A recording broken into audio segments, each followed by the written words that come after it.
What's going on, bottom line viewers? It's Mitch here, live for your NFL Week 12 review, reaction, recap, and more. On this episode, on this weekly review, on the bottom line, I am going to break it down. Now, I'm going to keep the rants this week to a bit of a minimum, okay? I'm not going to go absolutely off this week. I don't have that many things that I'm angry about right now. In fact, I'm quite happy about the NFL this week. I don't have a lot to be frustrated about. There will be one or two rants, don't you worry. But I'm going to keep the rants to a minimum. I'm going to raise the bar of analysis this week, because I feel like we have a lot of topics that we got to dive a little bit deeper into. I think we got to dive into a couple of teams and talk about the truth about these teams. Are these teams for real? Are these teams not for real? What are these teams? So that's what I'm going to do on this show.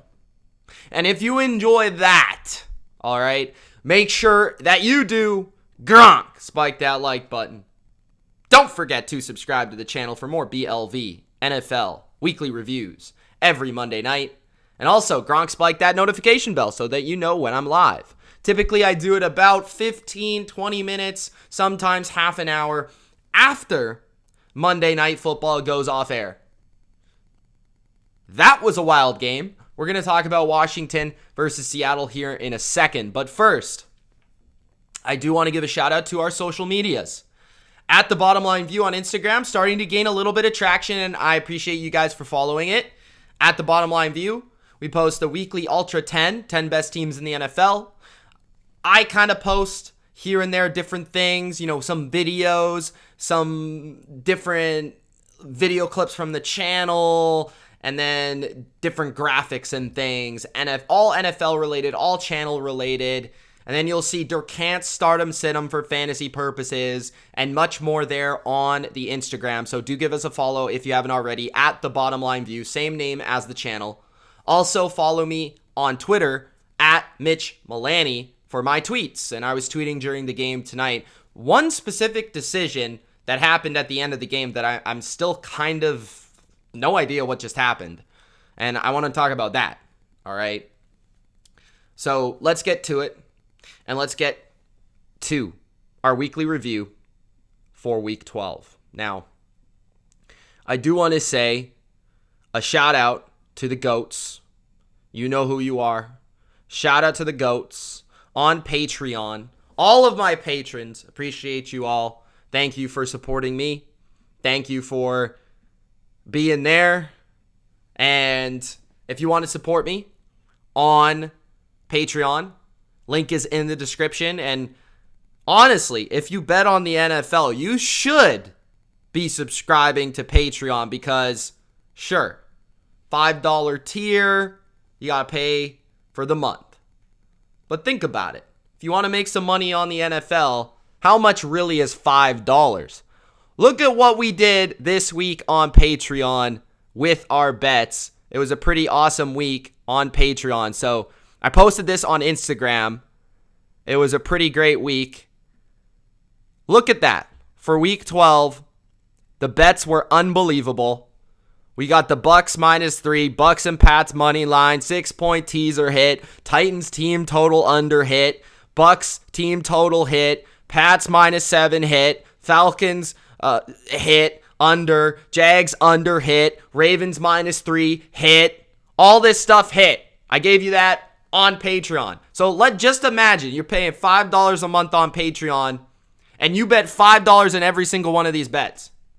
How much better off are you by subscribing to the BLV Patreon just by betting on these bets $5 each? So think about that for a second. Very good week on the Patreon. And we break down the NFL bets. We got BLV versus Consensus, where Durkant gives the absolute worst NFL takes. So if you want to laugh, make sure you check out that podcast every single week. That's on the Patreon as well. Okay. So now that that's out of the way and all the shout outs are out of the way, let's get to the show and start off, of course, with Monday Night Football. So I'm going to be completely honest with you. I had absolutely zero excitement. Like, my level of excitement for this game was less than zero. It was somewhere between negative 24% and negative 45%.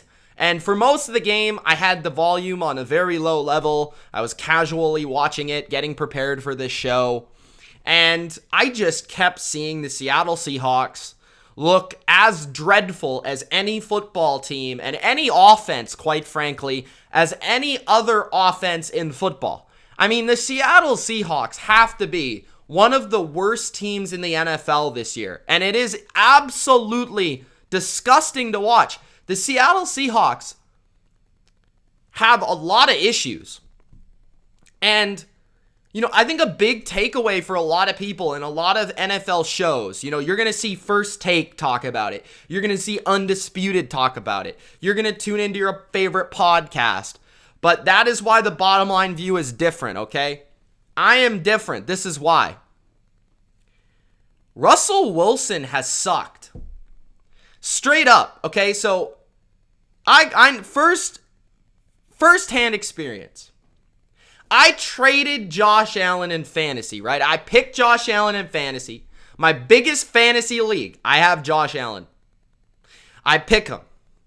I look at the schedules down the stretch. I say, Josh Allen faces New England twice. He faces a good Panthers defense. He faces the Saints defense. Faces this defense, that defense, this defense. The best defenses in the league. How can I get value from Josh Allen going on this run and also get value in other aspects of my team? I trade and make the worst trade I've made all year, trading Josh Allen for Russell Wilson and another wide receiver.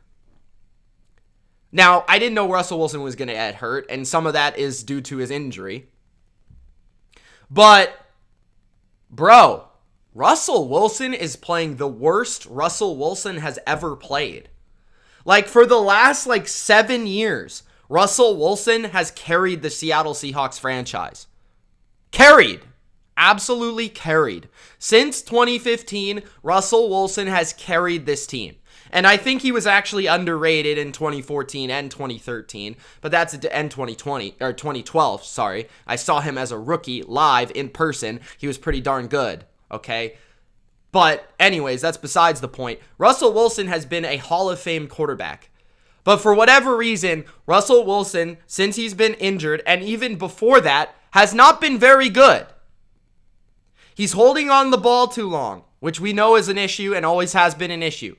Number 2, he takes too many sacks. Number 3, he tries to look for the big play too often, and he doesn't just take the simple check down. The same complaint, if I got to complain about that with Mahomes and Allen, I'm also going to complain about it with Russell Wilson. Okay, I understand the offensive system is terrible. I understand the passing offense is from 1974. But at a certain point, you got to turn your finger and point at the guy that is supposed to be your MVP level quarterback. Like last year, Russell Wilson was very good, and I think he was unrightfully criticized because I thought the team wasn't very good, and most of the time when he struggled, he was just playing better teams and better defenses like the Rams. But this year, even versus the worst defenses, he sucked. He stunk. I don't know if he's washed. I don't know if he's hurt. I don't know if it's like a mental thing. I don't know if it's a lack of desire to play on this team with this franchise. He seems to have the same arm. He seems to have everything intact. I'm not sure what it is. If it's something going on in his personal life, I don't know, bro. But Russell Wilson right now sucks. And I think somebody's got to say it. I'm going to say it because I know nobody else is going to say it. And everyone's going to blame the play caller. Everyone's going to blame DK Metcalf being a head case. Everybody's going to blame Tyler Lockett being too small. Everyone's going to blame the offensive line for the 14th consecutive year. Everyone's going to blame Alex Collins. But in fact, Russell Wilson has sucked. And I can't even blame the defense. The defense has actually not been that bad. Now, in this game, they pulled a Tampa Bay Buccaneers, and they allowed Washington to have like a 1,000-minute drive to end the game. Okay? But Seattle's defense isn't great, but they haven't allowed a lot of points, right? Now, Russell Wilson, there's an issue with that. Now, I agree with you guys commenting right now, Pete Carroll sucks. Pete Carroll's also got to go.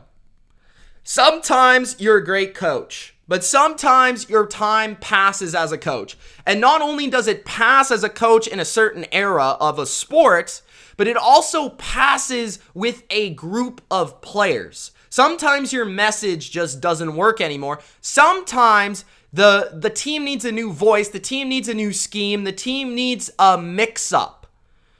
Now, a lot of times in the NHL, and I've seen it twice with my team, they fire their coach, they get a new coach, and then that coach goes on to win a lot of games, and sometimes even the Stanley Cup. I've seen that happen.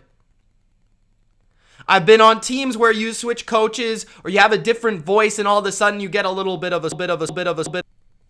And I think it's a lot of Pete Carroll is behind the time. Pete Carroll's scheme, and I think everybody buy. Biggest contribution to the NFL he has brought has been that cover 3 scheme that was all over the NFL, and it no longer really exists.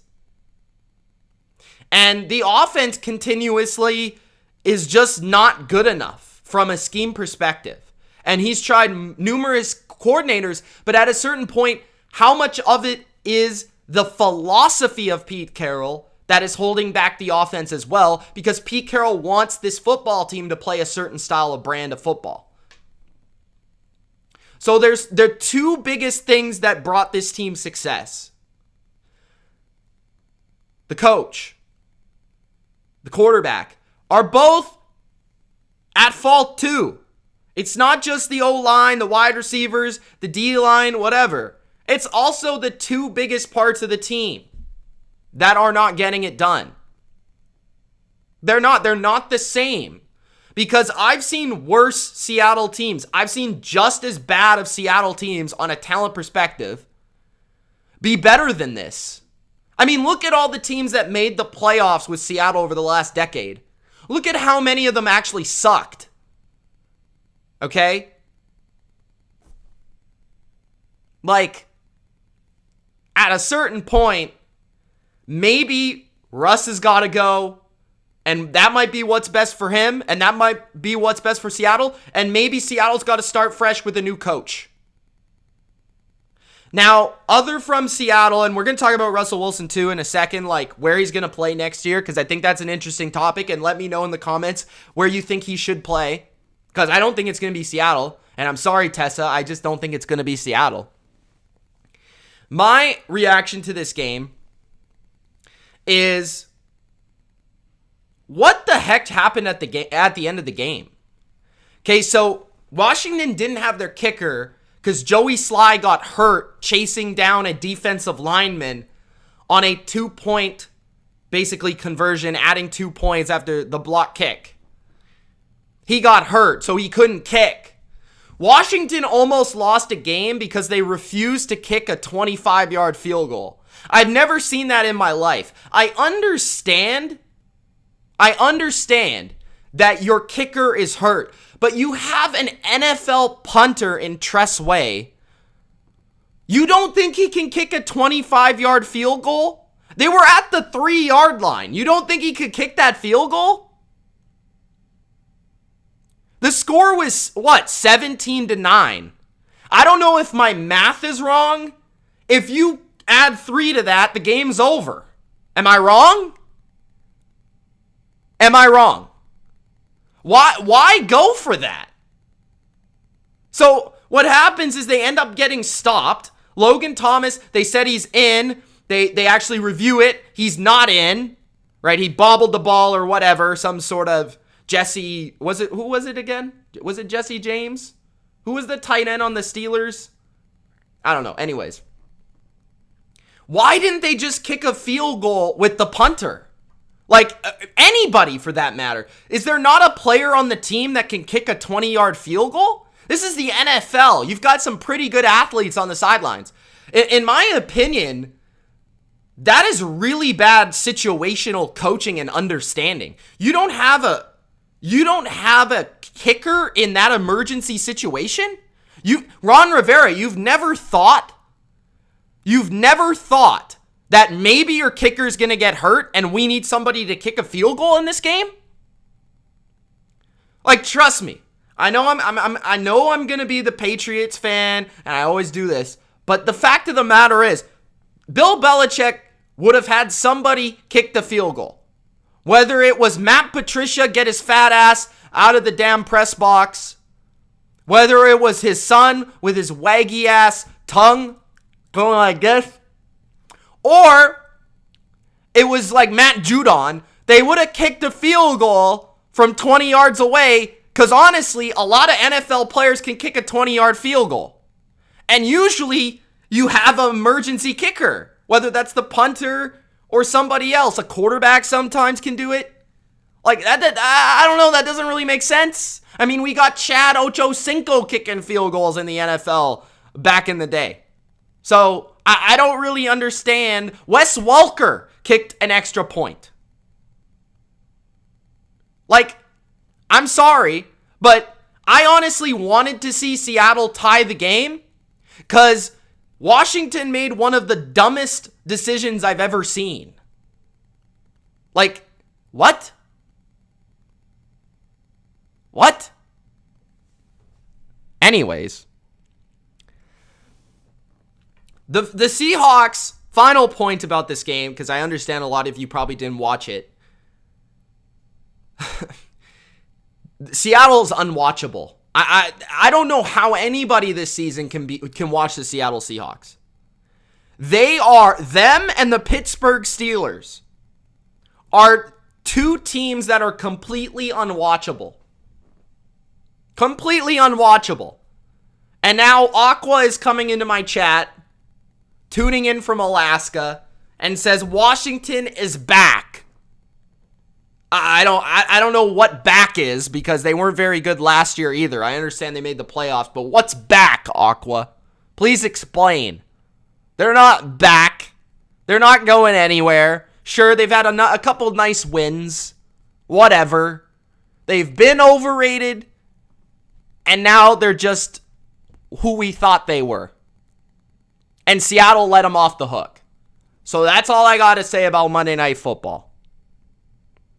Now let's get to Ultra's list, his top 10, his Ultra 10.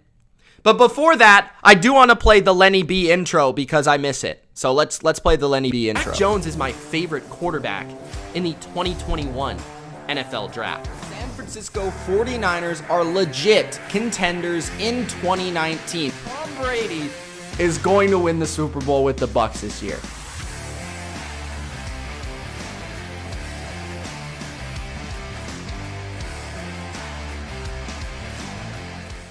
Thank you, Lenny B, for that awesome intro. I missed it, so I had to play it.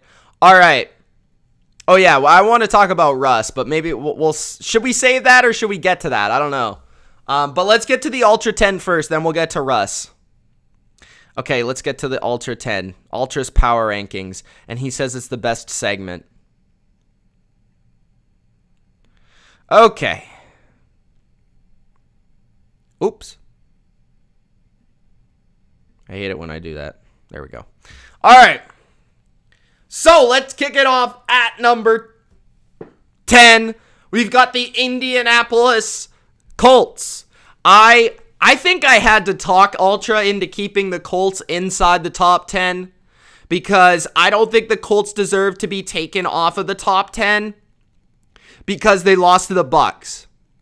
Like, sure, they lost a game, but I mean, they were one of the hottest teams in football before that loss. So I still think they're playing quality football. You know, right now they're not in the playoffs. I think hopefully they get in the playoffs because I think they deserve it. But yeah, I think the Colts are a good team. And, the teams below them, you've got like teams like the 49ers, right? The Colts beat the 49ers, so it's tough.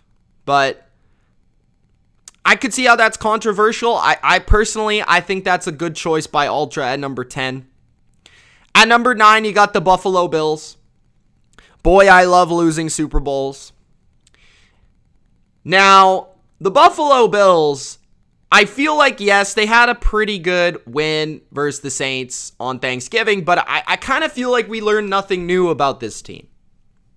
I feel like the Saints played the Bills just about the wrong way you want to play the Bills. I thought it was a terrible game plan, honestly, from the Saints. And obviously the Saints don't really have an offense. So it's kind of tough to judge what Buffalo is, but I think we're going to find a lot about Buffalo and learn a lot about football with the Bills these next few weeks. Because when they play the Patriots, we'll see if they're built for January. We really will. They got steamrolled by the Colts. They also play the Bucs coming up, so we're gonna learn about the Bills. I can't ever say that right. I don't know why, but we're gonna learn about the Bills.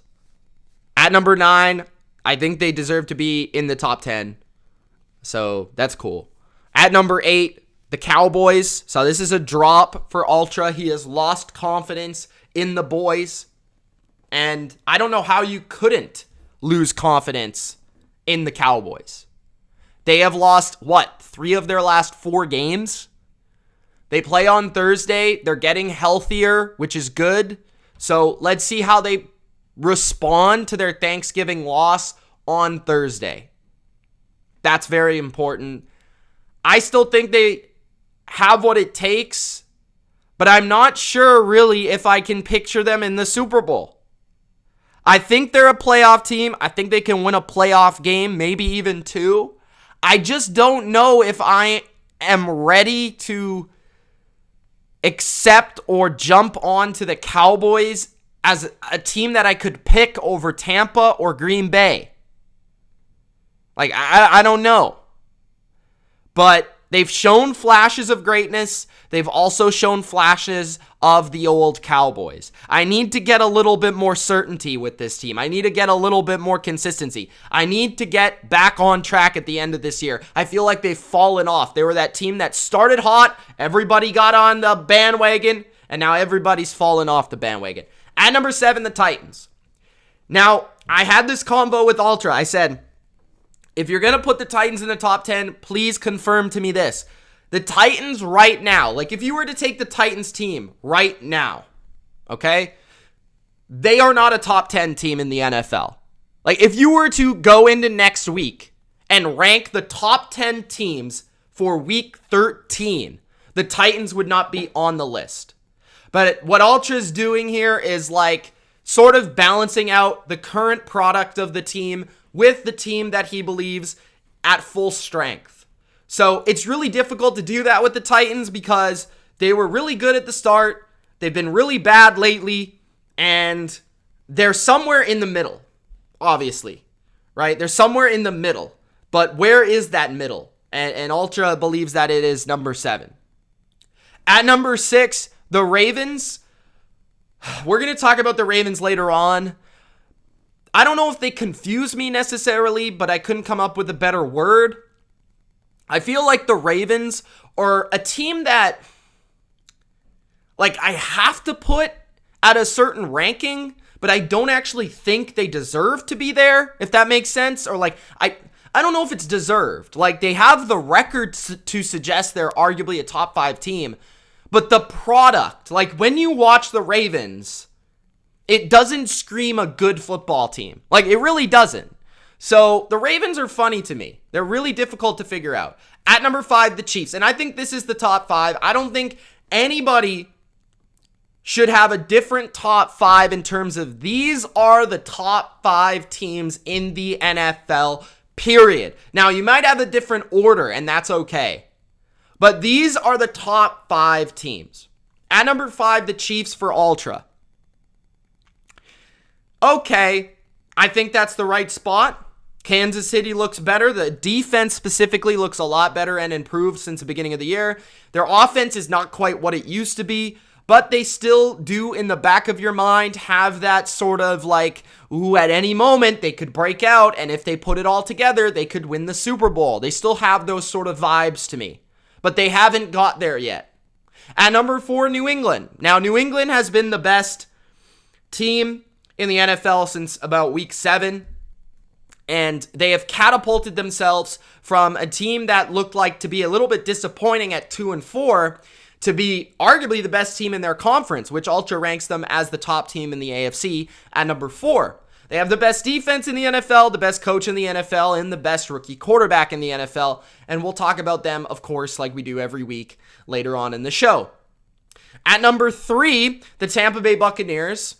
That's okay. I'd personally rank them a bit higher. As you'll see tomorrow, my power rankings will be out every single Tuesday.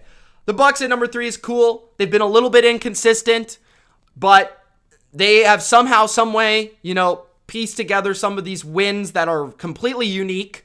And I feel like no other team could really win some of these games that they're winning. But the Tampa Bay Buccaneers have done that, and they're in a position to still compete for the number 1 seed, which is where they wanted to be. Of course, they have Tom Brady, who's probably the MVP right now, although it's not exactly a stacked conversation. The defense is getting healthier, and the offense is still missing AB. We're going to talk about it, but they played the Colts, a really good team, on the road. A lot of people question if they could win that game, and they did it without a lot of key contributors. At number 2, the Cardinals. They were on the bye week. Nobody really talked about them, but, as other teams lose and fall off, the Cardinals' stock continues, in my opinion, to look a little bit more impressive because they are one of those few teams that have been pretty consistent. And at number 1, Ultra has the Packers. Yes, they lost the Vikings a week ago, but they bounced back with a win versus the Rams in pretty impressive fashion. They mostly dominated that game, and Aaron Rodgers looks the best he's looked all year. Adams looks the best he's looked all year. The defense has been a little bit up and down as of late, but the offense has gotten a little bit better to counteract that. We're also going to talk about the Packers here in a sec. But there is the Ultra 10, and you can find that every week on Instagram. Make sure you follow us on Instagram at TheBottomLineView. Now, let's kick off the next set of topics by just quickly throwing this out there because I didn't follow it up with the Monday Night Football. But where is Russ going to play in 2022? Because I feel like, as I stated, I think the Seahawks got to start fresh. They got to get rid of Pete and Carroll first and foremost. And if Russell Wilson wants to move on, okay, where is he going to play? Now, these are the teams that I think are interesting for where he could possibly play in 2022. We've got the Denver Broncos, a team that's been circling around the Aaron Rodgers situation for about a year and a half, maybe even 2 years now. We've got Pittsburgh Steelers, who Ben Roethlisberger is going to move on. He's not going to be on the team. He's terrible. He's a bum. He's washed up. He will retire. So will Russ decide to go to a team with some good receivers, with a good steady coach, a great franchise history, and a good defense? Maybe. Will he go to the Giants, a big market, the Big Apple? Will Daniel Jones be no longer the answer? Will Russ buy into the playmakers of the Giants? He's got some good receivers. He's got Saquon Barkley. And he has been a quarterback that could avoid playing behind a bad offensive line. He has a pretty solid defense. Would he be able to go to the Giants, in that big market? And I know that might be a big factor for him being in the power couple that he's a part of. The Carolina Panthers. They've been trying to get a quarterback. Now they got Cam Newton as their bridge option. He saved the day for Sam Darnold, but I don't think they want him as the long-term solution.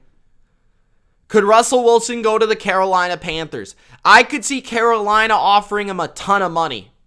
I could see Carolina making a very aggressive offer. I look at Carolina and say there's a lot of enticing pieces there. Washington, the football team, the team he just played, they've got some pieces. It's not like it's a small city. It's the nation's capital. What do you know? Maybe Washington to Washington. That's all I'm saying. The Atlanta Falcons.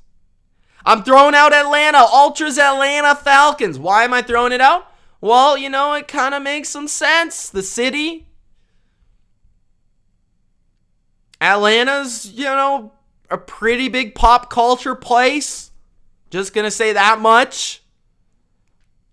Pretty sure Sierra has a background with Atlanta. Matt Ryan could be on his way out. I think he'd really fit the system there offensively. Kyle Pitts, Calvin Ridley.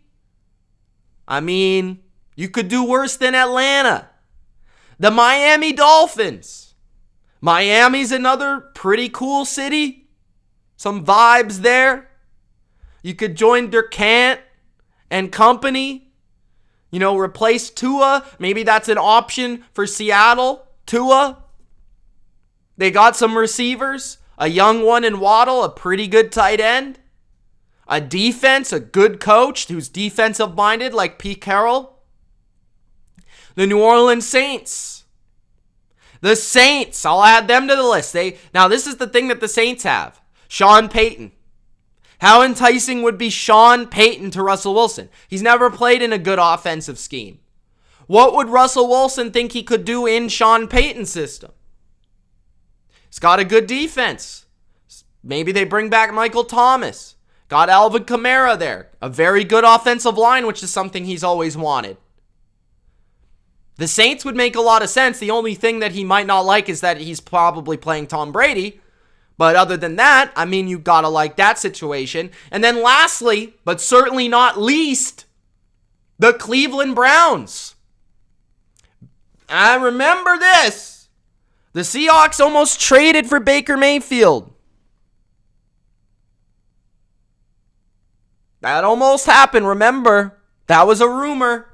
Baker Mayfield may not be happy with Cleveland. Cleveland may not be happy with Baker. I'm just throwing it out there. Makes a lot of sense to me. So those are the teams that I think could be pretty enticing. And that's a lot of teams that could take a look at Russell Wilson this offseason and potentially make a trade or sign him if that eventually happens. But we will see. That will be something to watch the entire offseason. But for now, the Seahawks, ya toast, ya done. They are no more for 2021. All right, let's get to Derek Carr because we got to give a shout out to Derek Carr. Now, we had Sunday, we had Monday, we had all this football the last couple of days, right? Everybody forgot about the showcase, the absolute show that Derek Carr put on Thanksgiving. Now, I'm not sure if you guys know this, but the Raiders' upset of the Cowboys in overtime, 36-33, was the most watched NFL regular season game on any network since 1990. Yes, this was the most watched NFL game since 1990. The Raiders had 509 yards, 28 first downs, possessed the ball for 39 minutes, and I want to give a shout out, thank you for the compliment on the Toby poster. Got my Spider-Man tickets. Derek Carr led the charge, 373 yards, 1 tutty. Derek Carr was making big-time throw after big-time throw after big-time throw. This guy was putting his balls on the table and saying, I'm just going to throw this ball up. If they throw PI, they throw PI. If they don't, I'm going to complete this pass. Derek Carr was scrambling. Derek Carr realized he was playing Dak Prescott. He's got to score. He's got to make big plays. Here's the thing. I don't want to hear it. I don't want to hear it from you Cowboys, Cowgirl fans. I don't want to hear that Zeke is hurt. I don't want to hear that Cooper didn't play. I didn't want to hear that CeeDee didn't play. I don't want to hear that your defense stinks. Carr's team sucks. Carr has no offensive line. Derek Carr has no receivers other than your white boy, Hunter Renfro. He's got no running game. Darren Waller got hurt. The defense sucks. The coach isn't even a coach. His coach got booted out the league for bad emails. Derek Carr quite simply outperformed Dak Prescott on the biggest stage, the biggest game, the most watched television show. Derek Carr did it himself. Nobody's help. Now, Derek Carr was that man. And if the Raiders make the playoffs, you better bow down to Derek Carr. Bro, who does this guy have? Who?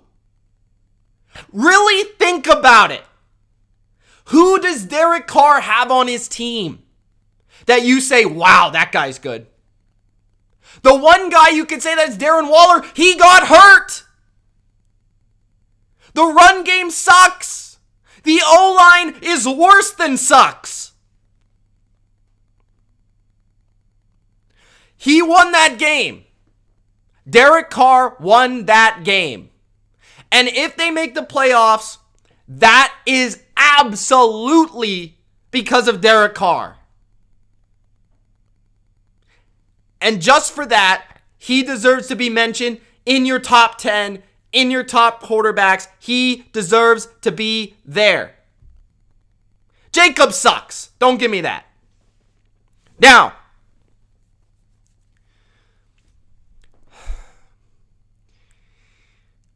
I also want to give a shout out to Hunter Renfro. Hunter Renfro is the most underrated football player in the NFL at a skill position. Everybody looks at, bro, Hunter Renfro has Mac Jones syndrome. That's what he's got. Everybody looks at Hunter Renfro and says, he's skinny fat, he's not fast, he's an 18-year senior at Clemson, he's balding, and he was a meme on Hard Knocks. Well, you know what? Hunter Renfro is always converting third downs. The man is always open. The man is always scoring touchdowns. I wish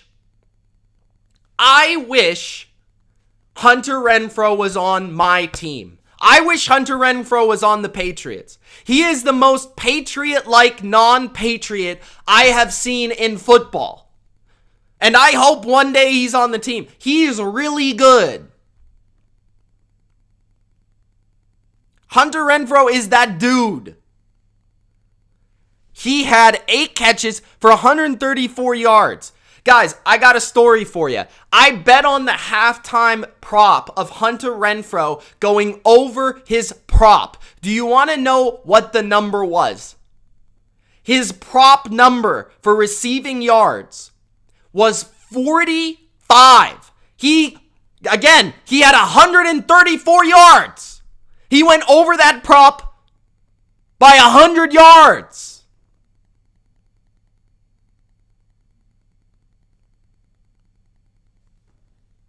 And Darren Waller got hurt. So they were doubling him. D-Jax always plays good versus the Dallas Cowboys. The Raiders stole the show on Thanksgiving because of Carr, because of Renfro. Not the refs. Don't give me the refs. Don't bring it up. I'm done. No more refs. Stop it. Okay. We got to talk about the Dallas Cowboys. Are the Dallas Cowboys really that good? Is my question. Are the Dallas Cowboys really that good? Because I'm starting to question how legit Dallas is. Okay? So The Cowboys beat New England in overtime. This was when New England was 2-3.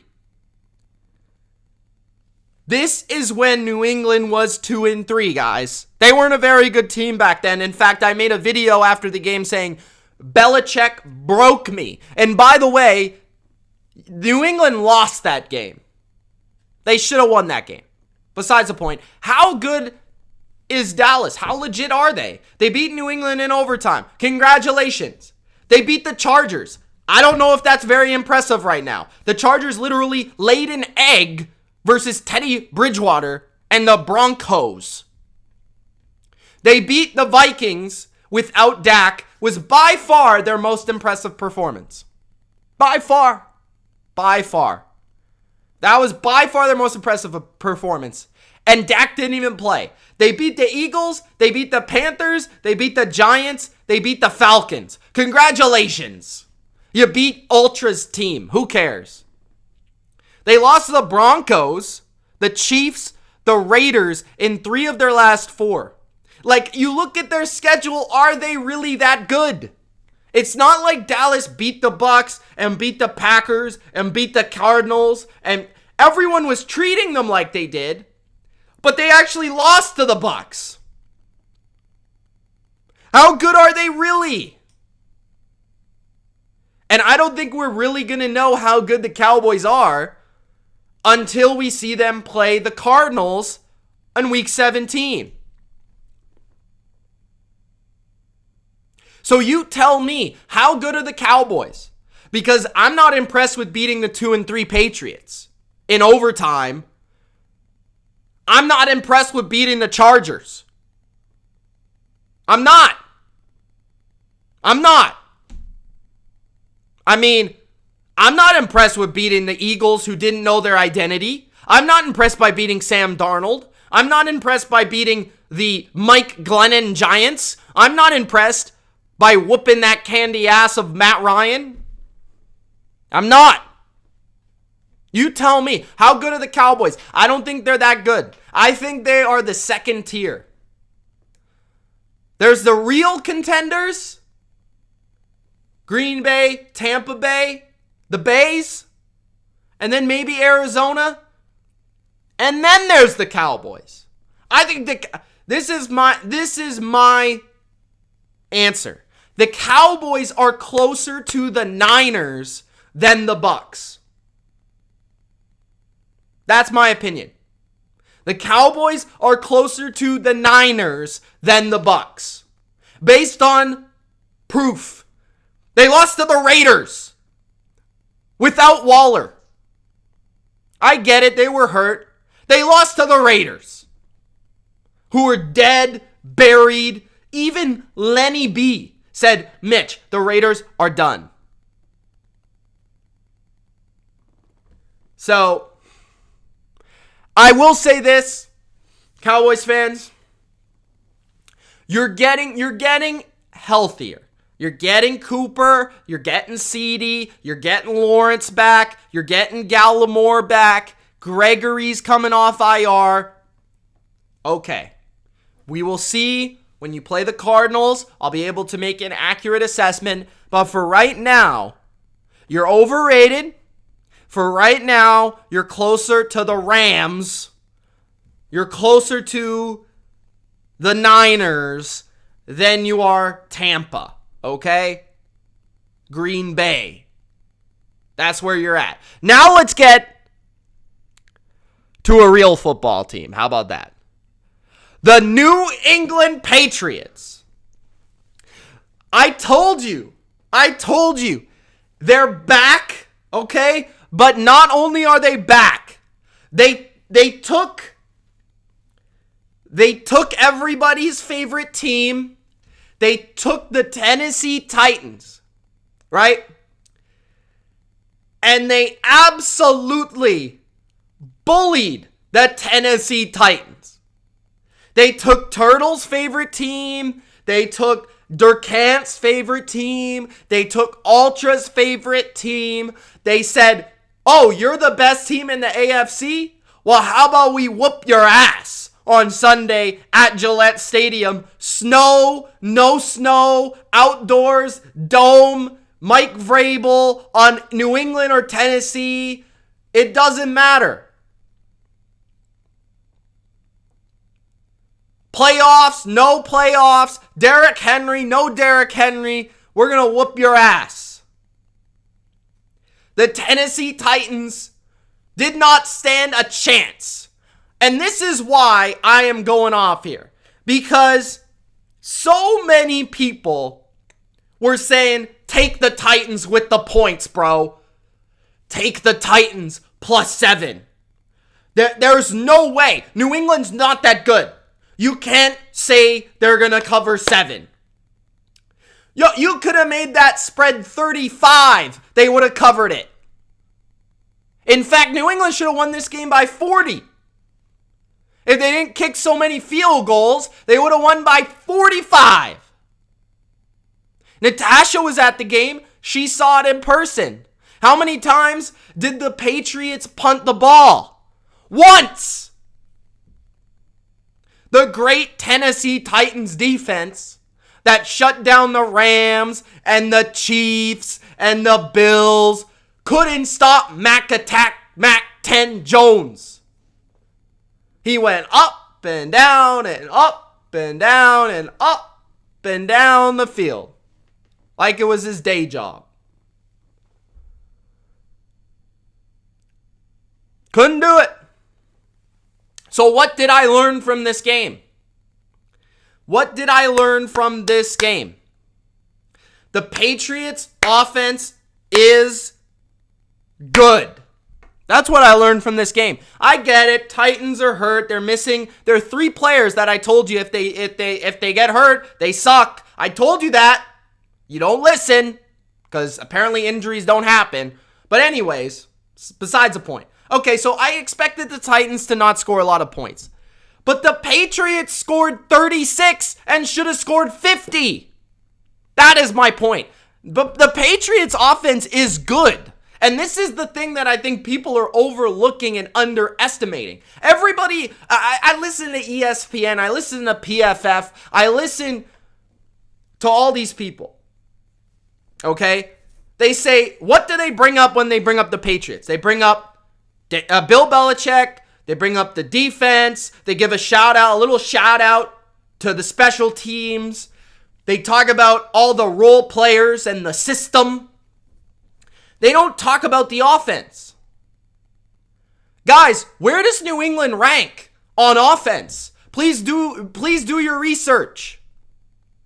Please do your research. The last few weeks, they couldn't score on the Browns. Bam, lay 45. They couldn't score on the Titans. Bam, lay 36. So not only does this team have the best offense in the league, their defense in the league, their offense is really good too. And that is what nobody is talking about.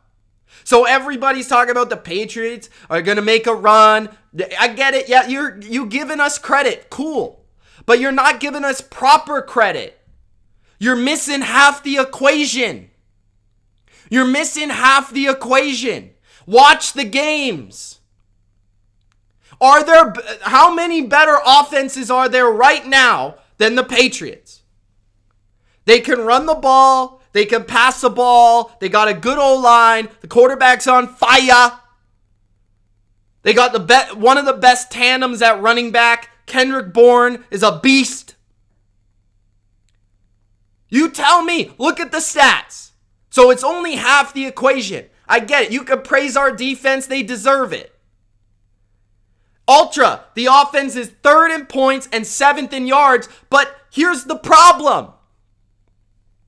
People act like they're 27th in yards. No, they're 7th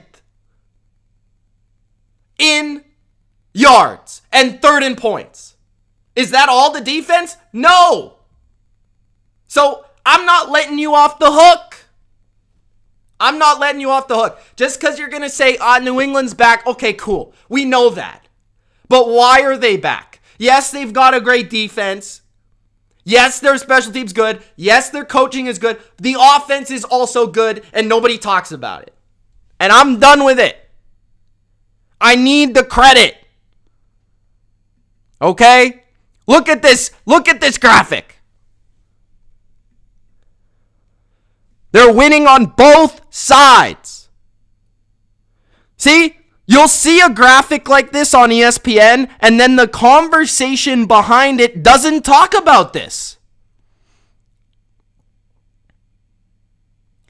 Tennessee wasn't missing. Who are they missing on defense? Points per game, 35.2. Is that the defense? What? Offensive efficiency, first. Give us the credit. Give Josh McDaniels credit. Okay? Look at that graphic. Now, we also got this graphic, which I think is not being discussed. Mac Jones. Look at this stat. Most yards per attempt in the NFL. This is another thing that nobody is talking about. Every single time I go to a tweet and I pull up a Mac Jones stat, like it could be completion percentage, could be a record, it could be the Patriots got won 6 in a row, it could be the Patriots offense is this and that. And it's great stats. And then below I'll scroll down, I'll check, I'll check what people are saying, right? I'll check the conversation. And people are saying, what's his yards per attempt? How many air yards did he throw? Well, there you go. Most yards per attempt in the NFL this month, Mac Jones. So stick it up your ass. How about that? Stop commenting about the yards per attempt. It's wrong. You're wrong. I don't know where this narrative is from. Why do we keep talking about things that are statistically not true? We talk about the Patriots offense like it's not good. We talk about Mac Jones like he just throws the ball 2 yards. You're wrong. Look up stats. Don't be an idiot. Okay? We got enough idiots. Now, I also need to look at this. We gotta pay this man. Last thing for my Patriots. I know this can be obnoxious sometimes, but I gotta talk about it. J.C. Jackson is the best corner in football. J.C. Jackson's PFF's #1 cornerback. He is the 5th highest graded defensive player over the last 4 weeks.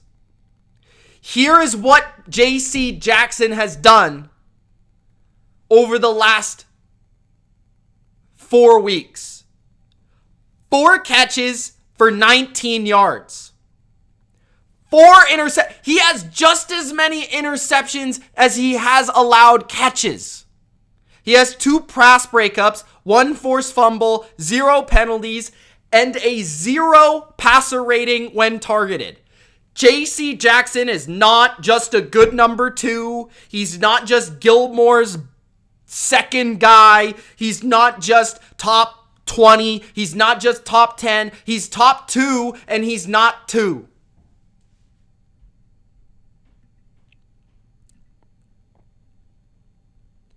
All right. Let's transition to the 49ers, because I got to talk about the 49ers. Last week I said the 49ers I like the 49ers. I came out, I said it. I am a fan of the 49ers. Now, what am I going to say this week? Okay? The 49ers I'm not just a fan. The 49ers are sneaky good. The 49ers are a dark horse. You know, there's always those teams where, like, they don't really seem like contenders, but they're sneaky. You know, if they put it together, they could be pretty darn good. The 49ers are dark horses.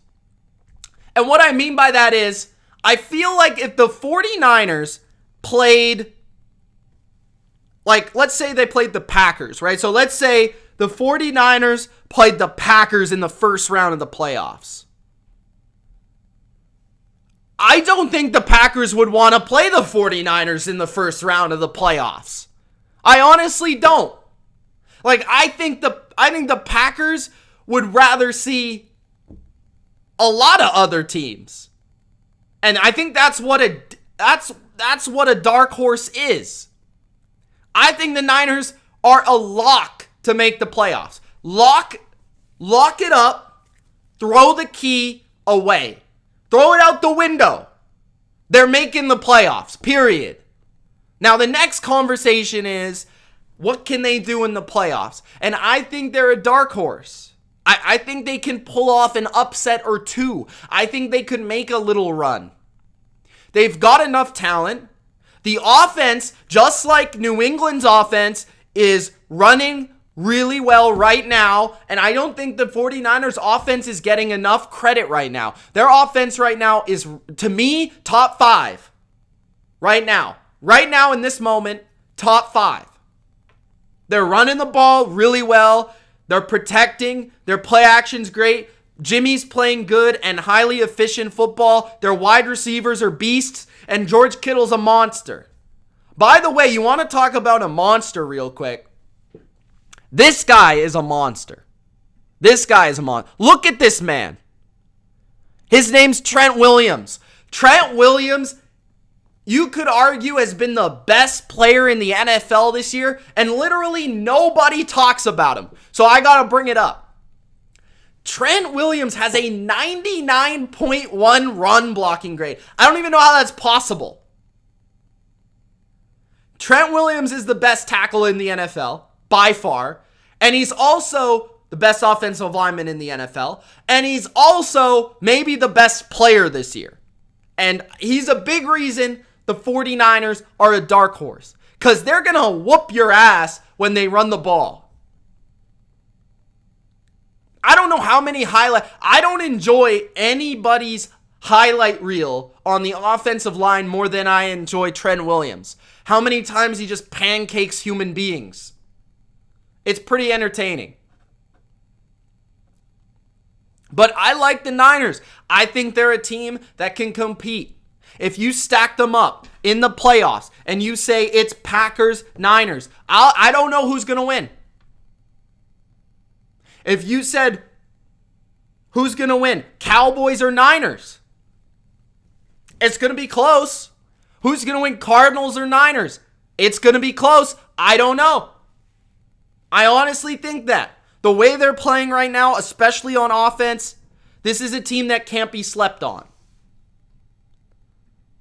So that's my rant for now. Now let's move on to this jackass of a team. We got the Tampa Bay Buccaneers. The Tampa Bay Buccaneers are single-handedly one of the most frustrating NFL teams in history. And also one of the weirdly good teams in NFL history. The Bucs, I had a lot of people, I made the Bucs like my best bet, right? I had a lot of people question me on that. And a lot of it had to do with trends, which if you're betting based on trends, I don't think that's a good way to bet, personally. I think what the Bucs did was very impressive on Sunday. And I understand it didn't look very impressive for a majority of the game. They were losing 24-14. They came back, they won 38-31. In the game, they won in the second half 24-7.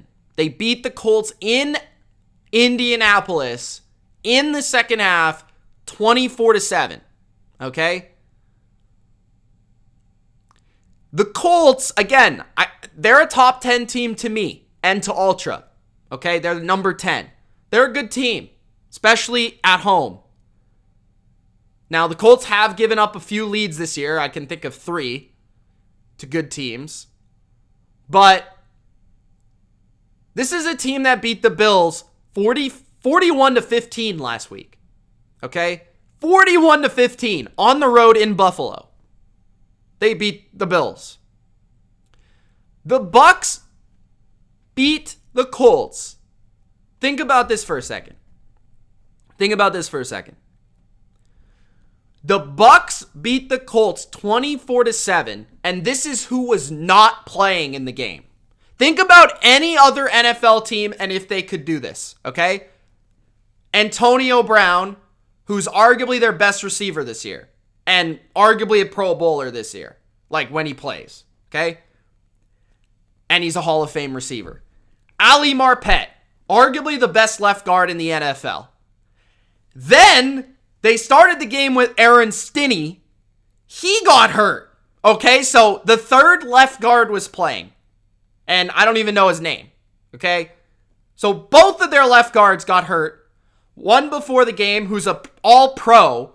The second one, who was a Super Bowl starter, he got hurt. Next, they didn't have Carlton Davis, in my opinion, a top 10 corner. He didn't play. They didn't have Jamel Dean, who was allowing the second lowest passer rating in the NFL. He got hurt. That's 2 corners. Devin White, we know how good he is. Vita Vea, okay, missed like most of the game. He only played 30% of the game. So, in other words, Tampa Bay beat a top 10 team on the road, down 24-14. They beat them 24-7 in the second half without 6 starters and 6 Pro Bowlers. Like, are you serious? I don't think anybody's talking about this for a second here. I gotta bring this to the forefront because the Tampa Bay Bucs are such a crazy team. The way that the game started, I feel like makes this game so unimpressive. But that is what they just did. They just beat the Colts in Indianapolis without Antonio Brown, Ali Marpet, the backup left guard, Carlton Davis, Jamel Dean, Devin White, and Vita Vea. What? Now, you look at this stat, and it makes it even crazier. The Bucs gave up 21 points in the second quarter and still won, okay? NFL teams giving up at least 21 in the second quarter were 3-36 since the start of the 2019 season before Sunday. The Bucs were 0-22 in such games in their history. This team just continues to make no sense. Like, they literally win games that should never be won by any team. Like, remember when we talked about the Cowboys game in the first week where, like, nobody in the history of the NFL won that game until the Bucs did it? Well, that's exactly what happened. Like, so when you're judging this team, I think what's lost about this team, because they're so talented and that they're the Super Bowl champs, is that they're going through as much shit as anybody else. Like, they have lost their entire secondary throughout the year. They have lost their best D lineman. They have lost their best offensive lineman. They've lost their best receiver. They've lost, like, so many different players, but they're still one game behind the first seed. So, yes, have they not been undefeated? Have they been a little bit disappointing from a record perspective? Sure. But, like, they've played a lot of good teams. They've beat most of them, and they've been hurt for like 99% of the time. I feel like everybody's talking about the Packers being hurt, or the Cardinals being hurt, or the Cowboys being hurt, and nobody's actually talking about that the Super Bowl champs, I guess it's normal because it's Tom Brady, that everybody's kind of like underestimating them again. I don't know why, but they are. So they should be healthy soon, and I keep saying this every week, but they should be healthy soon. Carlton Davis is hopefully playing versus Atlanta for the first time in a long time since the Patriots game. But yeah, I mean, like, dude, I think we got to bring that up. And that's a good transition to the Packers. So we've got the Green Bay Packers, who, and by the way, guys, I agree with what Rory is saying. with the game management by Brady. The last drive by Brady was spectacular, but I've just seen it so many times that it's like I'm like immune to it. So what Brady did on the drive, I think the clock was actually I think that was a 4-minute drive for a touchdown. So, right, a lot of teams in that situation would have tried to score in like 2 minutes and given the ball back to the other team for a chance to tie the game.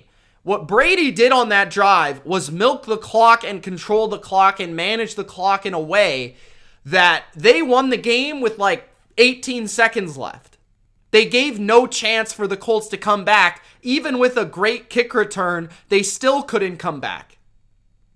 So that, yeah, it was a superb drive. You know, it wasn't Brady's greatest game. He was great at the end. Fournette was awesome, but this team's just winning different ways, and it's impressive. Now, speaking about the Packers, I think we've got to talk about the Packers at this time of the year and think like, are the Packers different this year? Because I feel like every year we're talking about the Packers being this juggernaut of a team. They're on their way to being the second or the first seed, and eventually they get to the playoffs and they ultimately lose in the NFC Championship. I mean, how many times have we seen that? We've literally seen that 2 consecutive seasons.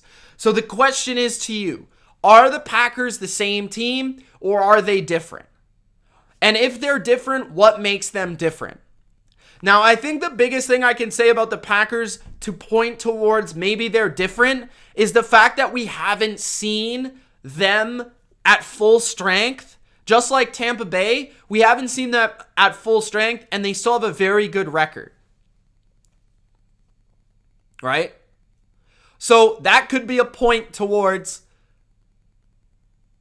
they're winning these games. They've got a very good record. And it's without Bakhtiari. It's without Zadarius Smith. It's without Alexander, right? So they're winning these games without these elite players that typically have been there when they're winning these games. So maybe that's the difference. Maybe they're just more experienced. Maybe their coaching on defense has gotten a lot better. Maybe their talent on defense has gotten better. Maybe it's A.J. Dillon being a part of the run game, giving them a little bit more physicality. They do feel a little bit different to me. Like, they don't feel like a fraud, right? Like, last year, I never truly bought into the Packers as that Super Bowl team.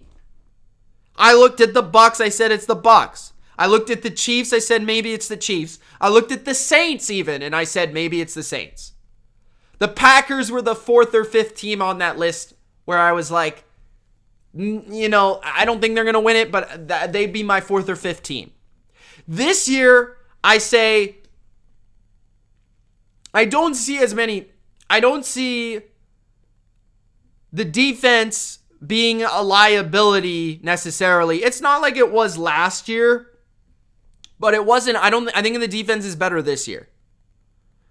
And I think that the putting together A.J. Dillon with Aaron Jones has given them a little bit more, I feel like, in January to run the ball with a little bit more physicality. I think they've got a little bit more of a physical football team, and I thought they were a little bit too finesse last year and the year previous.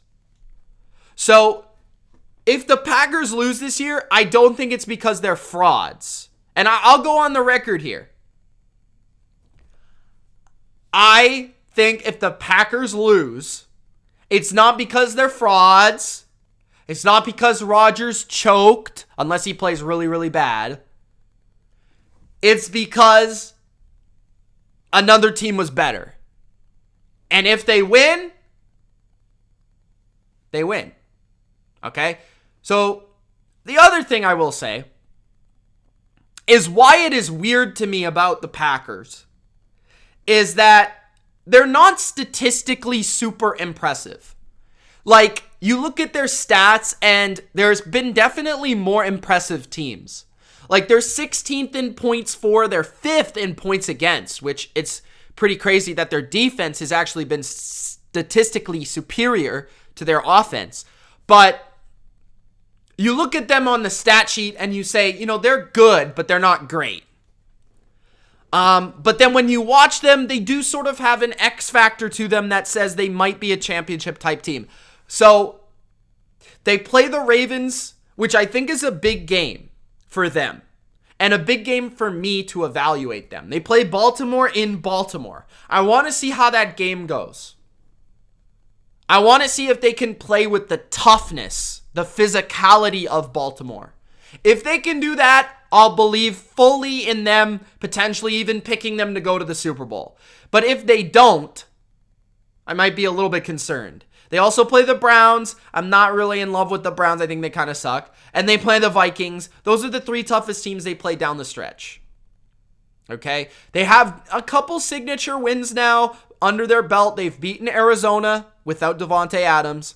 They beat San Francisco on a last-second drive, which, yes, San Fran wasn't really the same team they are now, but I thought that was an impressive win the way it happened. And then they beat the Rams this week, where that was pretty impressive to me. So those are the games where I look and I say, yeah.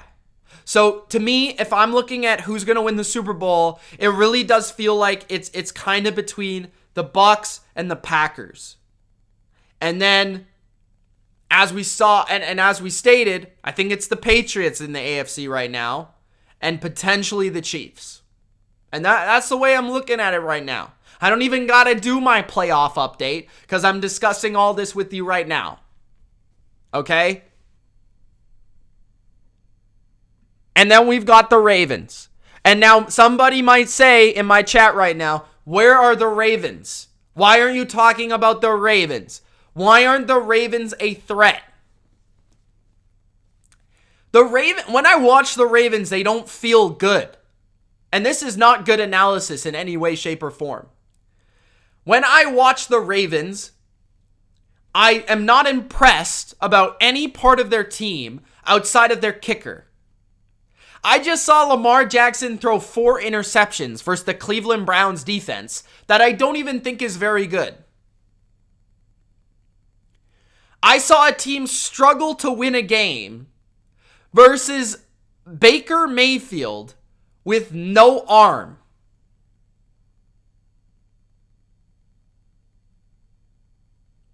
So, yes, they're hurt. I just don't think they've got enough. It's a lot of it's good coaching. It's a good quarterback. It's smoke and mirrors. It's smoke and mirrors. I don't think the O-line is good enough. I don't think their run game is what it was. I don't think their receivers are quite good enough yet. I just don't buy in. The defense is solid. But it's not impressive. I think the Ravens could win a playoff game, but I ultimately don't see them doing much because I just don't think they have it. I don't think they have enough. Whether that's talent. You look at their team, what impresses you about their team? I don't know. I'm not calling them frauds. But yeah, they're kind of pretenders to me. I think that's the right word, Jeremy. I don't think they're frauds. I think they're pretenders. I think they're a team with a good record that is going to make the playoffs, potentially even get a top seed, that I just really don't buy. And that's the Ravens right now. We've got the Bengals. The Bengals just layeth the smacka down on the Pittsburgh Steelers. They destroyed the Steelers 41-10. And quite frankly, the Cincinnati Bengals, look at me when I say this. The Cincinnati Bengals own the Pittsburgh Steelers. Own. O-W-N. Own the Pittsburgh Steelers. They have beat them 3 times in a row. They beat them with Ryan Finley. They beat them in Pittsburgh. And they blew them out by 31 points. The Cincinnati Bengals are going to make the playoffs. I like the Bengals. Are they a contender? No. Are they a playoff team? Yes. The reason they're not a contender, I just don't buy Zach Taylor beating Andy Reid, John Harbaugh, Bill Belichick, any Sean McDermott for that matter. I don't buy Zach Taylor beating these guys. But what I will say about the Bengals is they have an identity. And they feel like a team that could upset one of those teams. Like I know this sounds insane, but if you told me the Bengals beat the Chiefs in the first round, I wouldn't be that surprised. I wouldn't be that surprised because right now they have an identity where Joe Mixon's running the ball 30 times a game. They're running the ball really well. Their defense is playing pretty well. They've got a good secondary. They've got pretty good pass rush. Joe Burrow makes enough plays. They've got talented receivers. So they kind of stress you out offensively where you can't really fully play the run because they can make big plays over the top. And then defensively, they just play sound. And I mean, I think their coaching staff does a really good job where they take away what you do best. You watch the Bengals play the Steelers, it looks like they know the playbook. Like they're all over it. So I'm not saying that the Bengals are a Super Bowl team. I'm saying the Bengals have a formula where they have an identity, and that to me is a playoff team. And it works. They found it the last 3 weeks. And it lies with Joe Mixon. And I feel like Joe Burrow has that little bit of like fourth quarter swagger where if he pulled off a fourth quarter big drive or comeback, I wouldn't be that surprised. So I just wanted to bring that up with the Bengals. And then lastly, we've got to talk about the Los Angeles Rams, sorry. So we got the Rams. What is wrong with the Rams? That is what everybody is talking about. Now, Troy Aikman had one of the absolute greatest quotes in NFL history when he talked about Robert Woods being a top 3 receiver in the NFL, which is laughable. But I just thought I'd bring that up. That was hilarious. But anyways, Robert Woods has been out, and clearly the team misses Robert Woods. Because offensively, they have scored 18 points over the last 3 games. And they've played some good defenses, right? The Niners, the Titans, the Packers, all pretty good defenses. And they've struggled in all of those games. I think the biggest thing that people are missing about this team is the defense. And I tweeted about this after the game. And I don't want to go into too many different things because a lot of people are talking about Matthew Stafford. Now, personally, I feel like Matthew Stafford, there was a point where he got hurt. It was reported he got hurt. I'm pretty clear he got hurt because that's just not Matthew Stafford. He's too inaccurate. He's missing easy throws. He doesn't miss easy throws like that. Like, he's clearly hurt some way, shape, or form, and he always plays through injury. And he's clearly not playing well. And I'm not trying to give him excuses because I'm not giving Baker any. But clearly he's not the same player. Just watch the games. Like, compare them. Right? He's not the same guy throwing the ball. And that's clearly hurting them. But there's a couple areas where I feel like it's kind of not being talked about enough. And I think the biggest one is the defense. The defense is not good. Like, the Los Angeles Rams defense is the most overrated unit in the NFL on either side of the ball. They have 2 players that are elite. They have another 2 players who are considered good players, Floyd and Miller, and they play the same position. Everybody else is rather below average or flat out sucks. Here's the problem. When the Rams play a good offense, they suck. They can't. Their corners are terrible other than Ramsey. They move Ramsey around and good quarterbacks just throw away from him. And then I don't understand this. They don't use him the way they should use him. If you're going to have Jalen Ramsey and pay him $20 million a year, just put him on Adams and say, bro, you got to cover this guy or you're not earning your money. Like, what's the fucking point of having this guy if you're just going to put him on Alan Lazard? Like, who cares? Okay? But anyways, the two other corners stink. The safeties stink. Stink. The linebackers stink. The D-line, not enough. Here's the problem with the Rams that more people need to talk about. Bill Belichick always talks about not compiling talent, but building a team. The Rams are a bunch of talented guys from 1 to 9. It's not, here's the thing, everyone talks about them as an all-star team. They're not an all-star team because they're not 1 to 53. If you were a 1 to 53 all-star team, it would work. The problem is the Rams are an all-star team from 1 to 9. 1 to 12. Not 1 to 53, not 1 to 35. Right? And 53 refers to how many players are on a team. 9 players on this team are really good. Everyone else is average or sucks. And that's just the fact of the matter. Okay? So you could blame Stafford. You could blame OBJ for scoring a touchdown. You could blame Cooper Kupp for not being the same guy. You could blame them for not running the ball enough. Whatever. You could blame Jalen Ramsey not being the same guy. Aaron Donald not being the same guy. They do not have a good football team. They have good football players, but they're not a good team. There's a difference. There is a difference.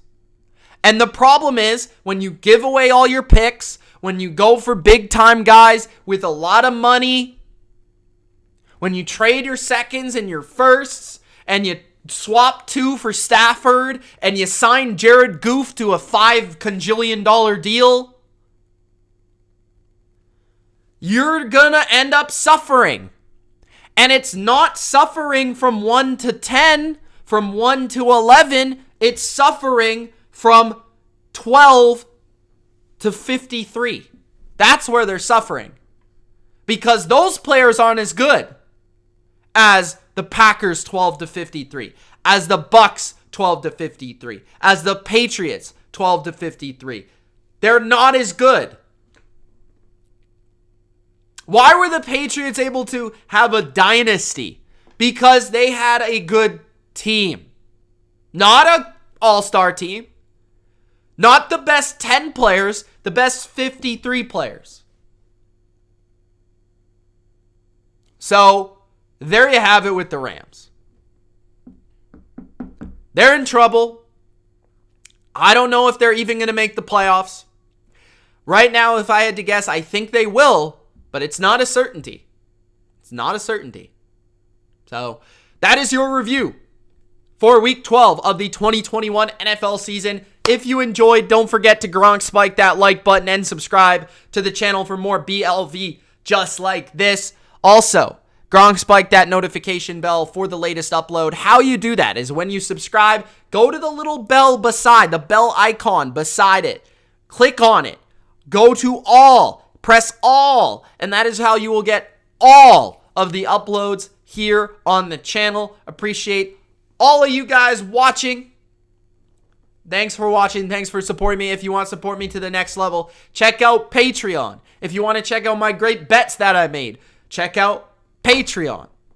Shout out to Dash, to the coach, to Patrick Seeley, to Cool Phil, Robbie, to Anthony, to Isaac, to Ben, to Caesar, to Varnes, Jose, Nestor, to Rory, to Jeremy, to Natasha, to Leroy,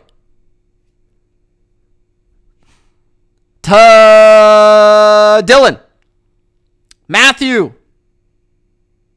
to GSP,